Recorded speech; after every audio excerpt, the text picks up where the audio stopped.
Después de haber platicado hace unos momentos de los principios físicos y técnicos de cómo se obtienen los mejores resultados en elastografía, pues ya vamos a ver que todo este conocimiento se puede aplicar ya en distintas entidades patológicas. Y pues vamos a hablar de la elastografía hepática. Y pues solamente a manera de recordatorio, comentar pues que la cirrosis es un estado tardío de la fibrosis progresiva que distorsiona la arquitectura del hígado y forma nódulos de regeneración. Y la fibrosis es un depósito anormal de colágeno en la matriz extracelular en respuesta a un daño crónico. Esto es importante porque, digamos, la cirrosis ya hay una distorsión y en la fibrosis aún no existe este comportamiento. Y pues vaya, la elastografía de hígado se basa principalmente en el diagnóstico y el seguimiento de la fibrosis en el hígado. Y pues para esto pues hay que saber si es importante o no saber esto y qué es lo que pasa desde el punto de vista de la epidemiología. Y pues aquí vemos pues que solamente en el mundo hay 240 millones de pacientes que tienen hepatitis crónica. Es decir, prácticamente la población de 2 Méxicos. O sea, imagínense, en el mundo prácticamente hay el doble de los mexicanos que tienen estas entidades. Además, hay 160 millones que tienen hepatitis C, o sea, más de toda la población de nuestro país. Y la prevalencia de esteatosis no alcohólica en Estados Unidos es tan alta como hasta prácticamente el 30%. Y estas son diferentes en diferentes regiones del país, del mundo, como veremos más adelante. Las causas comunes de cirrosis hepáticas en países desarrollados son las hepatitis B o C, el alcoholismo, la hemocromatosis y la esteatosis hepática no alcohólica. Y hay muchas causas menos comunes, que pues depende de los hospitales donde estén, algunas no son tan infrecuentes. Por ejemplo, en mi hospital, la hepatitis autoinmune es algo que se ve con relativa frecuencia y que pues hacemos muchas biopsias de esto precisamente para hacer esa diferenciación, pues cuando han visto que la cirrosis o la hepatitis que tiene el paciente, pues no está debido a alguno de los virus que se pueden diagnosticar, digamos, por pruebas de laboratorio. En México, la prevalencia de la hepatitis en pacientes seropositivos pues ha crecido a través de la edad y también crece dependiendo, o es diferente dependiendo del sexo. Por ejemplo, aquí vemos cómo dependiendo de la edad, por ejemplo, ya a los 70 años, la prevalencia es pues muy alta, ¿no? Y en hombres y mujeres también, conforme crecemos, hay más prevalencia en hombres que en mujeres. Y en México, pues la prevalencia de la hepatitis C en general es del 3.3% y la del virus B es del 0.2%. Aparentemente no es mucho, sin embargo, ya es un problema pues de salud. La enfermedad por hígado graso no alcohólico, que es lo que hoy en día los gastroenterólogos tienen muy metido en la cabeza, es un trastorno metabólico que se caracteriza por la acumulación de grasa en los hepatocitos de individuos que no consumen significativamente el alcohol y ni medicamentos hepatotóxicos ni otras cuestiones, ¿no? Entonces, bien importante que para poder hacer este diagnóstico de hígado graso no alcohólico hay que quitar muchas otras entidades. Y esto a su vez se va subdividiendo en esteatosis hepática, que no es otra cosa que más del 5% de hepatocitos con infiltración grasa, sin otro daño. La esteatohepatitis no alcohólica, que es aparte del 5% de grasa o más, ya hay un cierto daño en el hígado, pero aún sin fibrosis. Y pues finalmente la esteatohepatitis más cirrosis, que pues el hecho de que hay un proceso inflamatorio crónico y repetitivo lleva a esto. Y esta es la verdadera importancia del hígado graso. Que también, por cierto, ya algunos ya le cambiaron el nombre, ya no se llama enfermedad de hígado graso no alcohólica, pero eso, digamos, desde mi punto de vista es intrascendente. Lo que debemos de tener bien en consideración es la gravedad y el progreso al que puede llegar para que, digamos que es un problema de salud. Y pues, ¿qué es el consumo significativo de alcohol? Y pues, para saber si hay un consumo significativo de alcohol, los gastroenterólogos refieren que más de 30 gramos al día en hombres y 20 gramos al día en mujeres. ¿Cómo se calcula eso? Pues se hace una fórmula. Y pues yo aquí puse 60 centímetros cúbicos. Me gusta mucho el whisky. Me echo siempre, todos los viernes, 2 onzas antes de dormir, que son 60 centímetros cúbicos. Tiene un porcentaje de alcohol del 40% y se debe multiplicar por una constante que es el 0.8%. Y todo esto se divide entre 100 y pues 2 onzas de whisky equivale a 19 gramos. Es decir, que con 2 onzas diarias no llegarías a un consumo significativo de alcohol y podrías todavía tomarte uno más, bueno, medio más. En cuanto a la esteatohepatitis no alcohólica, la prevalencia global es del 25%, que es 1 de cada 4 personas. Es más común en el Medio Oriente y Sudamérica. La más baja de estas cifras está en África. La prevalencia media de esteatosis en los países occidentales varía del 20 e incluso hasta el 60%. En México, la esteatosis hepática presenta una prevalencia de entre 15 y el 25%. O sea, andamos más o menos un poquito por abajo de la media global. Y a su vez, en la Ciudad de México, que es donde yo vivo, o en el área metropolitana, que es donde yo vivo, la incidencia de hígado graso en la población es del 14%.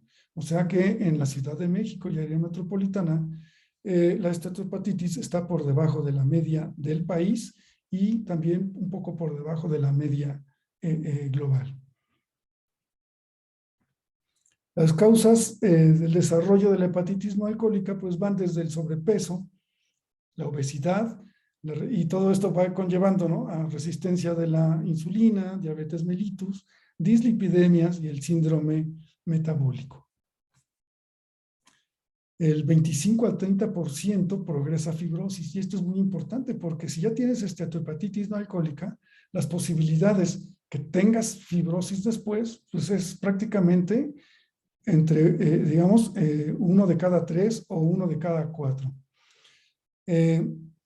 Un gran porcentaje de estos pacientes son estables y además la posibilidad de, si tienes fibrosis, puede haber regresión si tienes un tratamiento adecuado. Y entre el 9 y el 20% progresan a cirrosis, que no es cualquier cosa. La causa más frecuente de muerte pues, son las enfermedades cardiovasculares y la mortalidad a largo plazo que se asocia a la fibrosis y a la cirrosis. Y pues todo esto conlleva, digamos, a una calidad de vida deficiente a las personas y también a gastos muy grandes en el tratamiento para las instituciones de estas personas. Y pues el diagnóstico de fibrosis se hace con biopsia. No hay otra cosa para hacerlo lo más preciso posible que la biopsia. Es el estándar de oro. Y aquí tenemos un dato importante, que un cilindro equivale a una parte entre 50,000 de un volumen hepático convencional. O sea, realmente obtenemos información de una parte de 50,000 en cuanto a un cilindro de biopsia hepática. El abordaje es percutáneo, que es la que nosotros hacemos en nuestro servicio muy frecuentemente, a través de, o transyugular, que lo hace también en mi servicio, pero ya el área de hemodinamia, y puede ser laparoscópico y endoscópica. Las biopsias hepáticas pues, también tienen sus limitaciones. Y aquí, por ejemplo, ya se han hecho algunos protocolos donde algunas enfermedades pues, no afectan el hígado de forma uniforme. Y, por ejemplo, se toman 2 biopsias, una en un lugar y otra en otro lugar, y la variación puede ser de entre un F0, F1 de Metavir hasta un F3 en el mismo paciente y en el mismo hígado. Y pues otra, la concordancia interobservador, que es algo que también en radiología hay mucho problema con esto, y pues puede ser del 70 al 78%. Y de esta concordancia, ¿no? O esta discordancia interobservador. Y pues las complicaciones que afortunadamente, si se hace guiado por ultrasonido, son muy bajas. El dolor, que pues, muchos pacientes lo presentan, pero afortunadamente el sangrado severo y la muerte se ve con mínima frecuencia. Nosotros en nuestro hospital no hemos tenido hasta hoy ninguna muerte después de una biopsia, y algunos hematomas sí, que se han resuelto de manera espontánea con reposo del paciente, lo internamos y vemos que haya cesado el sangrado. También existe otro método para poder hacer un diagnóstico de fibrosis, y que son las pruebas sanguíneas. Y hay marcadores indirectos como las plaquetas, albúmina, bilirrubina, tiempo de protrombina, que pues son marcadores que, si ustedes lo ven, son cosas que vemos todos los días en los laboratorios que se piden de rutina, y algunos otros también que son las pruebas sanguíneas y marcadores directos como el procolágeno, la metaloproteína, citoquinas y quimioquinas. Y aquí tenemos también en dónde se pueden hacer estos diagnósticos de fibrosis con pruebas sanguíneas. Existen muchos índices biológicos con las variables que ahí se ponen, y que incluso hay calculadoras, todas estas páginas que aconsejan o recomienda la Asociación Mexicana de Gastroenterología, que es de donde obtuvimos esta tabla, donde pues se pueden ver las calculadoras que ya se buscan en el internet para ver si con los laboratorios se puede inducir o sospechar fibrosis. El problema que tienen estas es que el área gris es muy grande, entonces sirve muy bien para descartar totalmente la fibrosis o cuando ya es avanzada. Otro método de diagnóstico de fibrosis que conocemos desde que nació el ultrasonido, pues es el modo B. Y aquí nadie me podrá decir que no hay una cirrosis en un paciente, en un hígado de menor tamaño que lo normal, con contornos lobulados, heterogenicidad difusa del hígado, y además, pues, que en el caso del lado derecho, ascitis. Entonces, digamos aquí, pues ya es relativamente sencillo poder decir que hay fibrosis sin ni siquiera tener elastografía, ¿no? Con el puro modo B. También el diagnóstico de fibrosis pues, se ayuda pues con otras cuestiones como las esplenomegalia, las trombosis de las venas portas o formación de colaterales. Y se puede hacer solamente con el modo B. También podemos inferir pues la hipertensión portal con los hallazgos que ya habíamos visto antes, la citis, y encontrar también complicaciones como tumores, en este caso esta masa hepática que se biopsió y que fue un hepatocarcinoma. En cuanto ya a los métodos de imagen, se puede hacer diagnóstico de fibrosis mediante resonancia magnética con contraste supermagnético de óxido de hierro. También en tomografía, cuando se obtiene el índice de perfusión de la arteria hepática con el parénquima y el espacio de la filtración extracelular. Pero lo que nos atañe aquí es la elastografía. Y la elastografía, a su vez, se subdivide en dos métodos de imagen, en ultrasonido y resonancia magnética. Vamos a hablar ahora del ultrasonido. Y aquí quisiera abrir un paréntesis con respecto a la resonancia magnética. Y si ustedes se fijan en todos los métodos, en todas las patologías, siempre en apendicitis, siempre nos dicen, la tomografía es el 99.999% de sensible y específica. El mejor método es la tomografía, el ultrasonido no es tan bueno. Aquí también nos dicen mucho que la resonancia magnética es la mejor para hacer diagnóstico de músculo esquelético, y que el ultrasonido pues no es tan bueno, y lo mismo sucede en la elastografía. Sin embargo, aquí es donde el enfoque que debemos de tomar del ultrasonido es diferente al que nos han dicho siempre, ¿no? Que todo es mejor que el ultrasonido. Eso ya lo sabemos.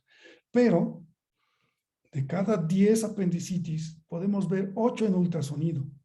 Es decir, tenemos 8 pacientes al que les hacemos diagnóstico de apendicitis y les evitamos, uno, el potencial daño renal por ponerles contraste a 8 pacientes, y también de radiación a 8 de cada 10 pacientes. Y cuando la ecografía no logra identificar o demostrar el apéndice ante un paciente que tiene clínica, pues ya pasamos a esos 2 que no logramos ver, pues ya los podemos exponer a medio de contraste y a radiación. Lo mismo pasa en músculo esquelético. Ya sabemos que la resonancia magnética ve toda la patología musculoesquelética, Pero hay muchas ventajas de la ecografía como estudio lineal, incluyendo el precio, que es en tiempo real, que lo puedes hacer comparativo, y para aquellos casos que clínicamente persiste y no se identificó nada de ultrasonido, pasamos a resonancia. Lo mismo sucede aquí. Nosotros podemos resolver la mayoría de los pacientes con elastografía, con ultrasonido, y habrá algunos casos que sí tendremos que acudir con nuestros colegas de resonancia magnética para poder hacer diagnóstico de fibrosis elastográficamente. También puse esta diapositiva con la intención y con el énfasis de que la elastografía por compresión es inútil para hacer diagnóstico de fibrosis en el hígado.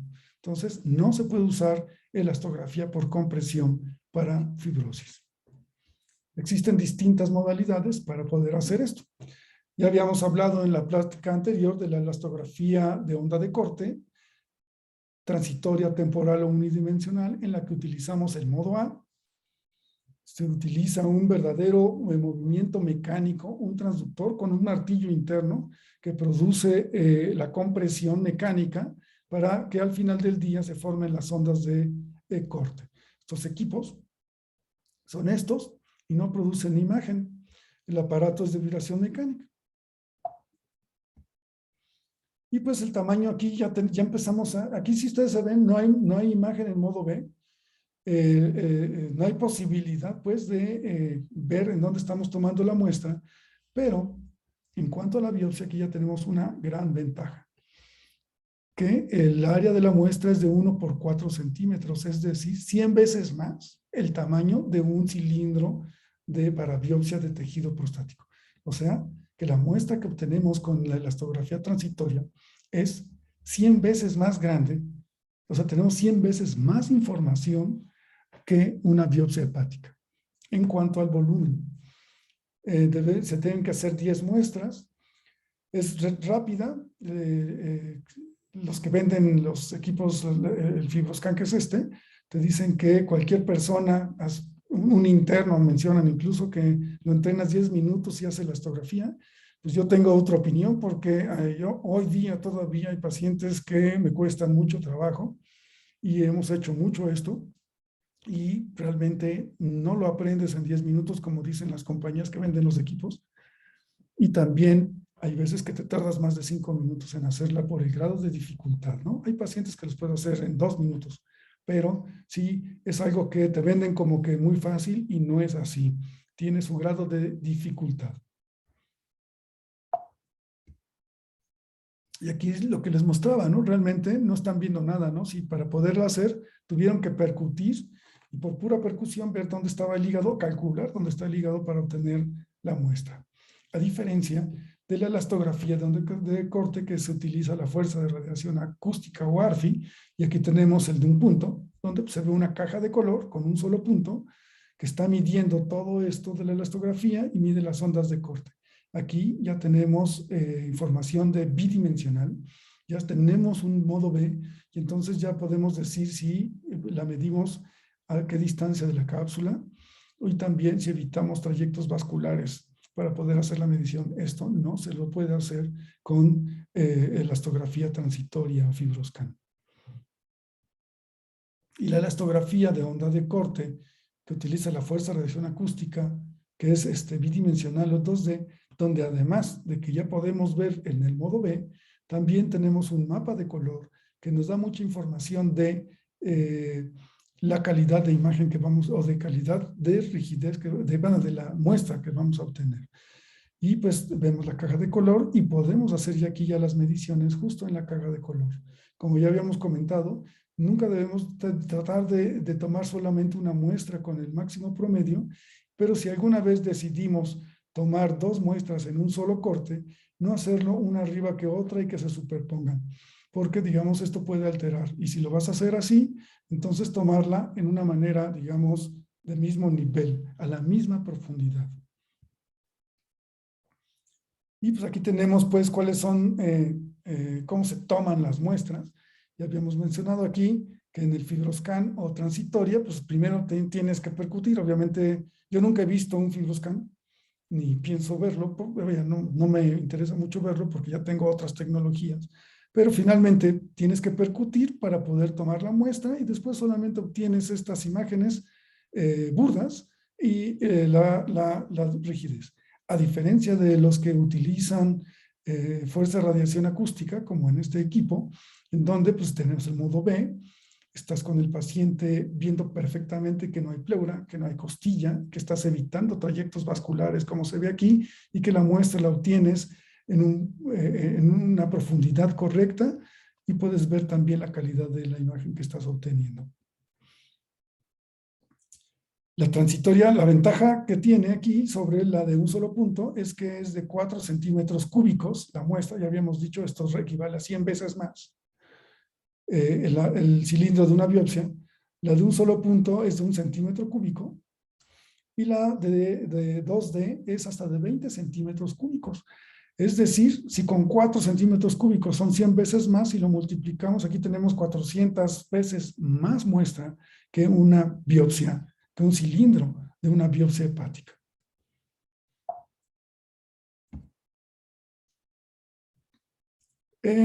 También el reporte de calidad. Los equipos de transitoria no reportan calidad. Tú mides y pues tú sabrás si decides que lo que mediste vale o no vale. Pero en la de un punto y la 2D sí te marcan. Por ejemplo, la de un punto o te saca, depende de la marca del equipo, X o ceros. Quiere decir que no lo hiciste bien y tienes que repetirla. Y en la 2D, en el mapa de color, pues si no tienes mapa de color, quiere decir que la muestra no es buena. Así como se ve en este caso y en este donde sí la muestra de color es buena. Existen varios factores que pueden alterar la medición de la elastografía, que pueden ser técnicos, como es la marca del equipo, que era lo que ya les había comentado en la plática anterior, que siempre que tienes un paciente en seguimiento lo tienes que hacer con el mismo equipo y que entre dos equipos ya la muestra no es comparativa. El método elastográfico, si es con shear wave, si es mecánico, ¿no? Ya habíamos visto que es la transitoria o la de la fuerza de radiación acústica, y el sitio de la toma también puede ser un factor de importancia. Por eso es que tiene que ser, como ya habíamos como vamos a comentar, en sitios específicos. Otra de las cuestiones que alteran la información son los nosológicos. Y estos son nosológicos, son el grado de fibrosis. Y muchas veces nos pasa que ves el hígado heterogéneo como el que vemos allí, te esperas 20 kilopascales y resulta que tienes un mapa de color de 0 y no puedes hacer una medición, la diferencia IQR con la rigidez no es buena, y pues aquí lo que está pasando es que ya hay tanta fibrosis que no se producen ondas de corte, como dijimos en la plática anterior, en que estas ondas de corte no se producen o no se detectan en tejidos muy rígidos. Y es aquí donde pues ya tenemos que acudir al siguiente método, ¿no? Por ejemplo, este es el caso donde sin miedo alguno comentarlo y hacerle una resonancia a este paciente. Otro de los factores que alteran la rigidez del hígado pues es la inflamación. Es decir, no todo lo que eleva la rigidez del hígado es fibrosis. Entonces, ya sabes, el método está dirigido a diagnosticar fibrosis, pero también tenemos los procesos inflamatorios, la congestión hepática, la colestasis y el grado de esteatosis también puede influir en la rigidez. Y pues aquí tenemos un ejemplo que vivimos en nuestro hospital, en donde tuvimos niveles de rigidez muy altos. De hecho, aquí vemos el mapa de color con muchas zonas rojas de alta rigidez en un paciente que tenía esteatosis. Y pues desde que nos dimos cuenta de que había dilatación de las venas suprahepáticas, con el Doppler hay alteración del análisis espectral característico de las venas suprahepáticas, y no solo eso, sino que también la vena porta cambia su espectro completo. Este es un paciente que tenía una congestión hepática por insuficiencia cardíaca que el paciente ya conocía y que a su vez produjo un incremento de la rigidez hepática. O en este otro caso, en donde un paciente joven con esta vesícula muy característica de hepatitis, ¿no? Que se colapsa, se engrosa ahí, se desfacela la pared Y pues en las pruebas de laboratorio comprobar, miren la elasticidad de 8 kilopascales, que es 1.6 metros por segundo, que ya entra en un rango de rigidez anormal y que pues las pruebas hepáticas confirman que eso es una hepatitis. Entonces, la rigidez hepática se incrementa en las hepatitis y fue una hepatitis A al final del día. Y pues este fue un caso que hicimos hace algún tiempo, pero justo esta semana pasó lo mismo. Un paciente joven, oriental por cierto, donde tenía algo de ictericia, dolor abdominal, hicimos la ecografía, fue completamente normal la ecografía, pero decidí hacer la elastografía y obtuve una rigidez de entre 7 y 8. Finalmente, lo corroboramos que el paciente tenía hepatitis ya en las pruebas de laboratorio. Entonces, digamos, hasta es una ayuda también el hecho de hacer elastografía en pacientes que no sospechas fibrosis siquiera, pero pues una ecografía normal, con un paciente con hiperbilirrubinemia, colédoco normal, elastografía alta, pues digamos, ahí estás, tienes la elastografía, hazla, y si sale alta, platícale al clínico que tienes este hallazgo, que por sí solo es inespecífico, pero que te puede llevar al siguiente paso. Y que, vuelvo a insistir, así como en la apendicitis, en la elastografía o el músculo esquelético, la ecografía es un estudio que se hace de primera línea. Y siempre debemos hacerlo muy bien para que te lleve al siguiente paso y hacer el diagnóstico definitivo de una manera rápida y congruente, ¿no? Y pues decíamos que también la estatosis eleva la rigidez hepática y hicimos un protocolo con 59 pacientes que se hacían estudios de revisiones anuales en pacientes sanos. Les preguntamos y ninguno de ellos tenía consumo significativo de alcohol ni algún otro fármaco, pero sí tenían estatosis. Y lo que vimos en estos pacientes es de que el grado de estatosis sí se correlaciona con la rigidez hepática. Y aquí pues vemos cómo de la leve a la moderada, a la severa, sí hay un incremento significativo de la rigidez, o sea, sí hay una diferencia en cuanto a la rigidez hepática. Sí vemos que se superponen aquí algunos billetitos, pero sin embargo, sí hay una correlación. Y cuando esto sucede, considerando en lo que ya dijimos antes, había que ver que si ya sabemos que la esteatosis produce esteatohepatitis y la esteatohepatitis repetitiva a su vez fibrosis, tenemos un paciente con esteatosis y dureza alta, aquí no tenemos que pensar más que en dos posibilidades. O que tiene una esteatohepatitis sin fibrosis el paciente o ya está haciendo fibrosis. E igual, si haces esteatosis, hazle elastografía y eso te va a llevar al siguiente paso.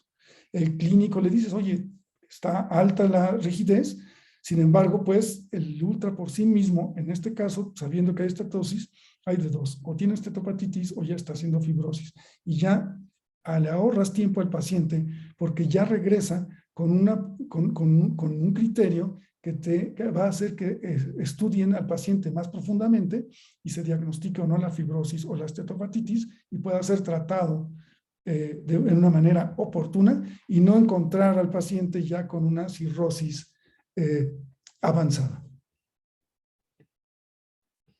También los factores que pueden alterar la medición de los pacientes, pues es la obesidad, la citis, aunque ya vemos que sí podemos hacerlo a través de la citis, pues como todo, ¿no? Si es mucha citis, es mucha profundidad, pues también vamos a tener problemas. Los medicamentos, el ayuno y la respiración son otra de las causas que pueden alterar. Y estos son factores que dependen, pues, intrínsecamente del paciente. Y aquí tenemos, esto lo hicimos con los muchachos del hospital. Este solamente es uno de los casos. Hicimos varios de estos, llamémoslo así, microprotocolos empíricos, porque pues no tuvimos ni el número para que sea un número representativo estadísticamente hablando, pero sí suficiente información como para, digamos, confirmar lo que dice la literatura. Y aquí tenemos un ayuno mínimo de 4 horas en lo que se debe hacer la elastografía. Y pues tenemos un paciente que, bueno, uno de los muchachos que se hizo un Doppler con elastografía de hígado en ayuno y pues tenemos que la velocidad de flujo es de 17 centímetros sobre segundo. y la mediana de la rigidez es de 3.5 kilopascales, o sea, es una rigidez normal. Esa misma persona fue, desayunó y regresó. Le hicimos el Doppler después de 40 minutos de haber terminado de desayunar, y pues la velocidad de flujo se incrementó. Quiere decir que, entre comillas, el hígado se volvió congestivo fisiológicamente hablando, y porque incrementa los flujos. Y ya habíamos dicho que la congestión hepática produce incrementos de la rigidez, como por ejemplo la insuficiencia cardíaca. Y en este, pues que es un evento completamente fisiológico, se demostró que al mismo paciente la rigidez hepática después de haber comido subió a 5.4 kilopascales, o sea que son 2 kilopascales más, suficiente como para cambiar de categoría de normal a anormal. Entonces, por eso es que es importante que se haga la elastografía con el paciente con ayuno mínimo de 4 horas. La técnica del procedimiento también es importante. El paciente se tiene que poner en posición en decúbito oblicuo izquierdo a 30 grados de inclinación con hiperextensión de la extremidad con la finalidad de abrir los arcos costales. Se tiene que hacer la medición siempre entre arcos costales y en expiración no forzada, como se ve aquí, ¿no? O sea, el paciente a 30 grados en espacio intercostal. Y aquí tenemos cómo estamos haciendo la medición y pidiéndole al paciente que no respire en una respiración neutra, nunca pedirle que inspire o expire, sino con la propia respiración del paciente.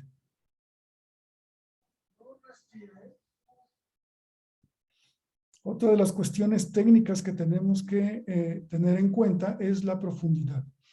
Siempre la tenemos que hacer en el lóbulo derecho, de preferencia en los segmentos 7 y 8, a 1.5 o 2 centímetros de profundidad de la cápsula de Gleason, porque ahí se puede producir alteraciones de la rigidez, y perpendicular a la cápsula, ¿no? Digamos, siempre la cápsula tiene que estar perpendicular a las del sonido para obtener la muestra. Otra de las cuestiones que tenemos que hacer es, ya vimos que debemos de evitar la cápsula de Gleason, pero también no podemos hacerlo después de 6 centímetros, porque después de 6 centímetros ya el sonido se atenúa, no se obtiene buena información de las ondas de corte y por lo tanto vamos a tener mediciones erróneas. Y pues en esta imagen se ve como tenemos la distancia de 4 centímetros, en donde lo estamos tomando. Y a una profundidad, perdón, de 4 centímetros y más profundo que la cápsula. Hay algunas marcas que ya te dicen que pueden ser mucho más profundas, pero la verdad es que pues hay que hacerlo entre 3 y 6 centímetros de profundidad.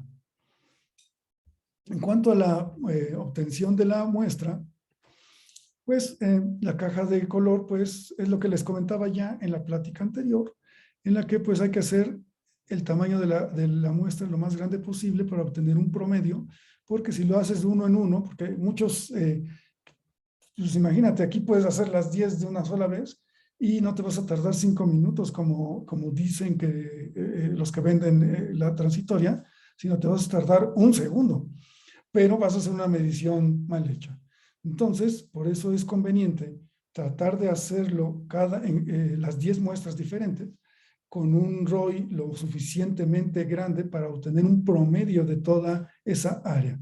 La de un solo punto pues ya lo hace de manera automática. Y pues aquí, como estamos viendo, estamos evadiendo los trayectos vasculares. Evitar los trayectos vasculares, pues que era lo que les comentaba, ¿no? Aquí, de hecho, estamos haciendo estas muestras de aquí y evitamos los trayectos vasculares. En este otro, como ni siquiera se produce señal en el vaso y por lo tanto, pues no hacemos la medición ahí. Aquí está, esto es lo bien importante, el artefacto de reverberación de la cápsula. Y pues aquí tenemos cómo estamos tomando la muestra muy, muy cerca de la cápsula de Gleason y vemos cómo hay este mapa de color tiende a ser más rígido que cuando te alejas de la cápsula. Entonces, el artefacto de la reverberación capsular debemos de considerarlo y por eso hay que hacer 1.5 o 2 centímetros de profundidad de la cápsula. Y este ejemplo está muy bonito porque la rigidez que está a 1 centímetro de la cápsula es muy distinta a la que está a más de 2 centímetros de la cápsula en el mismo corte de elastografía. Entonces hay que evitar el artefacto de reverberación de la cápsula. La cuestión vascular, ya vemos que pues vaya, además pues solito los equipos te dicen en donde hay líquido no hay shearway y por lo tanto ni siquiera hay un mapa de color allí. Entonces pues, hay que evitar las mediciones en esos lugares. El artefacto de la sombra, aquí de manera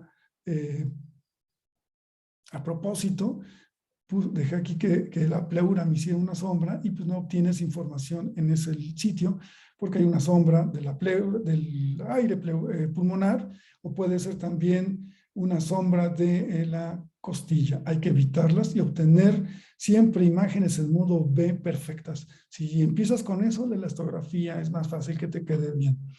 También el artefacto del movimiento, miren cómo sin movimiento tenemos un mapa de color óptimo. Y si el paciente está respirando cuando tomamos la muestra, ya no sucede así y vas a tener información errónea.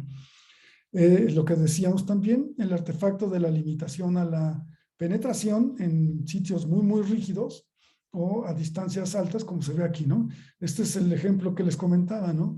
Un hígado ya tan duro que no produce ondas de corte y pues por lo tanto vamos a tener información errónea. Pero aquí debemos de comunicar con los clínicos que no se puede en ese caso especial hacer la elastografía y optar por las otras opciones como la resonancia magnética. La calidad de hacer el estudio también es bien importante y tenemos que tener un rango intercuartílico entre la mediana, o sea, IQR entre mediana de la rigidez, de menor de 30% cuando hablamos en metros por segundo y menor de 15% cuando hablamos en 30% en kilopascales y 15% en metros por segundo. Siempre se recomienda tomar 10 muestras. Aunque ya hay algunos estudios que puedes hacer 5 o 6 muestras, desde mi punto de vista es mejor hacer las 10, no te vas a tardar mucho más tiempo por hacer 4 o 5 más. Y además nadie te va a poder decir que la ACR recomienda ¿no? Entonces, con esto garantizas que tu estudio sea de más calidad y también garantizas que no tengas algún problema con algún clínico que quiera las 10. Desde un principio se las mandas y se acabó. El índice intercuartílico sobre la mediana, menor de 30% cuando utilizas kilopascales y menor de 15% cuando utilizas metros por segundo. Y aquí tenemos este caso donde pues el IQR, el IQR entre la mediana es de 6.6% en kilopascales, quiere decir que es una medición pues óptima. Y aquí es lo que les comentaba, ¿no? Se tienen que hacer las 10 muestras, el de 30% en kilopascales y el 15% en metros por segundo, para que lo que envíes sea correcto. Y pues todo esto basado pues en lo que recomienda la ACR, y en el 2020 hicieron una actualización y en donde ya no recomiendan que utilicemos el Metavir. En la primera del 2017, algo así, no recuerdo exactamente cuándo fue, te decían que tantos kilopascales equivalían a un F fulano, ¿no? F1, F2 o F3 del Metavir. Sin embargo, ya la ACR a partir de 2020 quitó esto y ahora lo que recomiendan es que hagan esta tabla, ¿no? Menos de 5 kilopascales o 1.3 metros por segundo, la posibilidad de hígado normal es muy alta. Menos de 9, pero más de 5, y en ausencia de otros signos clínicos, se descarta una enfermedad hepática crónica compensada. Entre 9 y 13 kilopascales ya es sugestivo de enfermedad hepática crónica compensada y se necesitan, y ellos mismos te dicen, pero necesitamos otras pruebas para confirmar. Y más de 13, pues ya es altamente sugestivo. Más de 17 incluso te hablan ya de hipertensión portal. Entonces, nuestros reportes deben estar orientados y basados en esta tabla, que es lo que nos recomienda de la ACR. Sin embargo, esto no quiere decir que tengamos que pelearnos con los clínicos. Y si hay algún gastroenterólogo que aún te pide el F en tu diagnóstico, pues le pones esta tabla Si tiene entre 9 y 13, le dices, bueno, entre 9 y 13 es muy sugestivo de enfermedad crónica hepática, se necesitan nuevas pruebas, entre paréntesis, F3 o F4, ¿no? Lo que corresponda, porque esto de, es más, ya ni me acuerdo, pero F9-13 creo que era F3. Entonces, digamos, no hay que pelearnos y mandarles el artículo, no, y aquí dice, tranquilos, lo que hay que hacer es una labor cotidiana del día a día de convencerlos poco a poco, pero también sin pelearnos, les manda su reporte en F, pero también mandas nuestro reporte como lo recomienda la CR y pues poco a poco ellos también se van a ir familiarizando con los reportes y al final del día lo toman bien como han estado ya tomando cada vez mejor el no usar kilopascales sino metros por segundo. Aquí tenemos 3 ejemplos. Una donde, pues, si ustedes ven aquí, el IQR entre la mediana, son kilopascales todos están muy por debajo del 30%. Eso habla de que las muestras se tomaron de forma de buena calidad o de calidad suficiente para poder hacer un reporte. Tenemos una mediana de 4.8, que es normal. Aquí tenemos una de 8.9, donde ya, digamos, aquí vemos la anterior, de 9, de 8. Ya es sugestivo de enfermedad crónica y pues se necesitan nuevos estudios.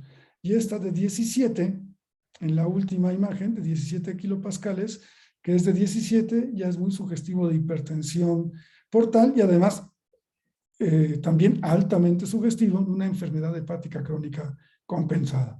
Entonces, digamos, es como debemos de manejar nuestros reportes. Y aquí, pues, para aquellos que envíen sus reportes a clínicos que piden F, pues aquí está más o menos cómo era que, o cómo es que se correlaciona el Metavir con la rigidez. No hay información suficiente para emitir una conclusión en cuanto al corte de la rigidez en otras entidades que no sean las hepatitis no alcohólicas y las por virus C, ¿no? Y pues todas estas no tienen corte, sin embargo, la cirrosis biliar primaria, enfermedad de Wilson, etcétera, etcétera.